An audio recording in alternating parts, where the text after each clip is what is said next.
Economic cooperation ng Pilipinas at Saudi Arabia nakikita na mas lalawak pa. Narito ang balitang kumpirmado sigurado mula Maynila, Radyo Patrol, Bert Dizon. Bert! Well, Jaiho, naniniwala ang ilang civil society at business groups na lalawak pa sa panibagong yugto ang ugnayan ng Pilipinas at Saudi Arabia mula sa employment tungo sa investment, trade at economic cooperation.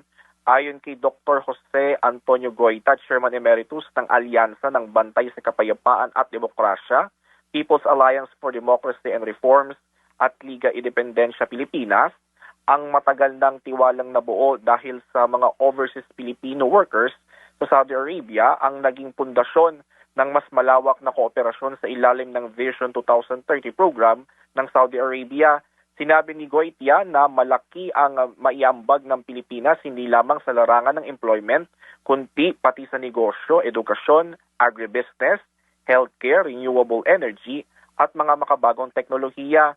Binigyan din niya na mahalagang mas matibay na ugnayan ng mga pribadong kumpanya ng Pilipinas at Saudi Arabia upang maisakatuparan ng pangmatagalang economic partnership ng dalawang bansa.